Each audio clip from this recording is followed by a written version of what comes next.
இவ்வளவு பெரிய வெடியை பத்த வச்சு தண்ணிக்குள்ள போட்டு மீன் பிடிக்க முடியுமா?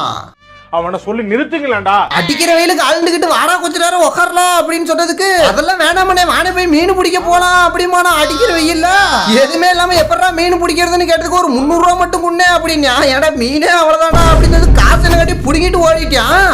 இதுக்கு மேல இவனுக்கு வெயிட் பண்ணா வேலையாகாது, சரி வீட்டுக்கு போலாமேன்னு போனா ஏதோ அடவுண்டாட்டம் கையில தூக்கிட்டு ஓடியான்ட்டு அண்ணே இதை வச்சுதானே இன்னைக்கு சம்பவமே பண்ண போறோம் அப்படின்னா பாருங்க எனக்குன்னா சரியான சாக்கு.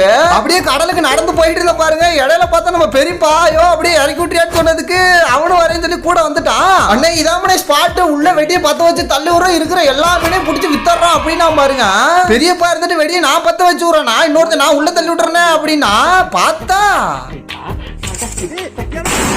திரி பக்கத்துல வந்தானே கருத்துன்னு பயந்துகிட்டேன். அண்ணே இதுக்குள்ள நிறைய மீன் இருக்கும்னே, இன்னும் ஒரே ஒரு வெட்டி மட்டும் வாங்கி கொண்டே பிடிச்சி கொடுத்தறேன். நான் போடா நீயே உள்ள போய் பூந்து எல்லாத்தையும் பிடிச்சி மேல போடுறான் அப்படின்னு வெட்டி வச்சு விட்டேன்.